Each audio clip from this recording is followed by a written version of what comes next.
So I have a confession to make. I've never been the biggest Zack Snyder fan. Even from the beginning, his movies have never really resonated with me. Yet, I've given Snyder the benefit of the doubt for almost 20 years. For 20 years, I've been saying, well, maybe this one will be great. Unfortunately, he has disappointed me over and over and over and over and over and over and over and over and over and over and over again. Now, obviously, some of his movies are better than others, but I don't think any of his movies I would consider to be great movies. At his best, his movies are fine, which leads us to Rebel Moon Part 2. This might be his worst movie he's ever made, which is a surprise given how bad Part 1 was. Now, you, my beautiful viewer, might disagree with me. Hell, maybe you even love this movie and love Snyder's filmography. And to that, I say, that's cool. Continue loving his movies. Don't let me or others sway you with how you feel. I'm mature enough to understand that all of this is subjective. And at the end of the day, just remember that I'm not attacking you, I'm attacking the movie. So if you love this movie, then that's awesome, genuinely. At least somebody does. But for me, as I sit here and write my narration into this Word document, I have to say, after Rebel Moon Part 2, I'm done giving Snyder the benefit of the doubt.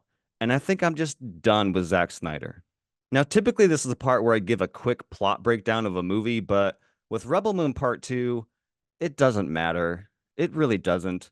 It's just good guys fighting bad guys in a small village. That's the movie. And this, in my opinion, is the movie's biggest flaw amongst a sea of flaws. To my shock, Rebel Moon Part 2 is just the third act of the movie that came before it. Now, let me say that again so that it sinks in. Rebel Moon Part 2 is just the third act of the film that came before it. Or at least I thought it was. And don't worry, we'll get to that ending in a bit. Now you may be thinking, well, no shit, it's the third act, dude. It's a continuation of the story. It's a part two. And while I appreciate and understand that point, let me counter and ask, was Dune Part 2 just the third act of the movie that came before it? The answer is no. Dune Part 2 has a three-act structure. The lead character goes on a journey and is completely changed by the end of the movie. It has twists and turns. It has a plot. Dune Part 2 is a continuation of Part 1 while also being its own movie. It feels like a movie. The same can be said about other Part 2s, whether it's Kill Bill Volume 2, The Godfather Part 2, or The Matrix Reloaded. Part 2s are supposed to be a continuation of the story that came before it, while also standing on its own to become its own full movie. I would argue that Rebel Moon is not that kind of movie. It doesn't feel like its own movie. It feels like the third act of one, which frustrates me because why didn't he just make this one movie? Why split it? Does this story really need to be 4 hours long? Can anyone out there please justify why this movie was split? And to add to my frustration, I don't care about any of this. I don't care about the recycled story he's clumsily telling. I don't care about these laughable, underdeveloped characters. And most importantly, I don't care about the main conflict.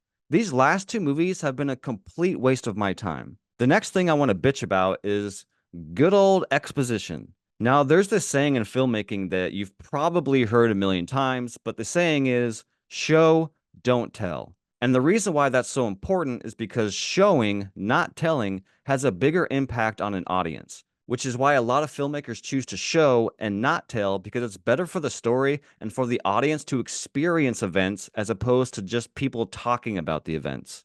So there is one scene in this movie that I found to be absolutely insane, and I've never seen anything like it.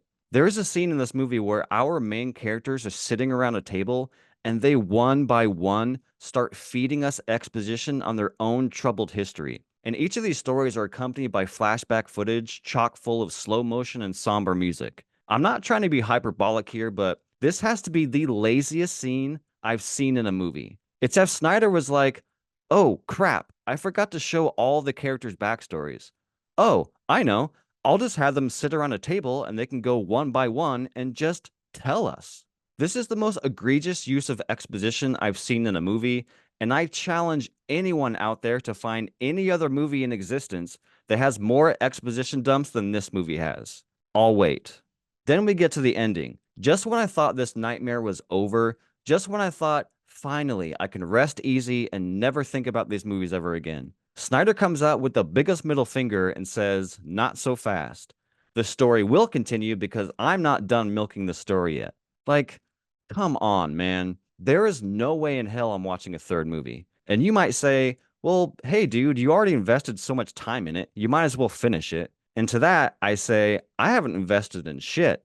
What happened was that I wasted 4 hours of my life, and I'm not going to waste another minute with these movies. I'm done. And I'm done because I don't care. You know what continuation movies I'm looking forward to?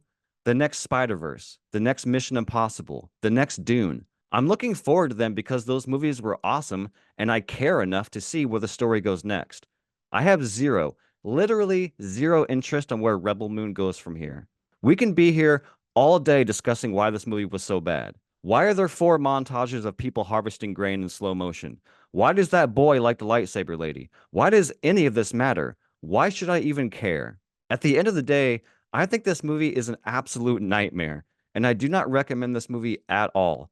If you enjoyed the first one, then sure, knock yourself out. But if you didn't enjoy the first movie, then there's no reason for you to watch this.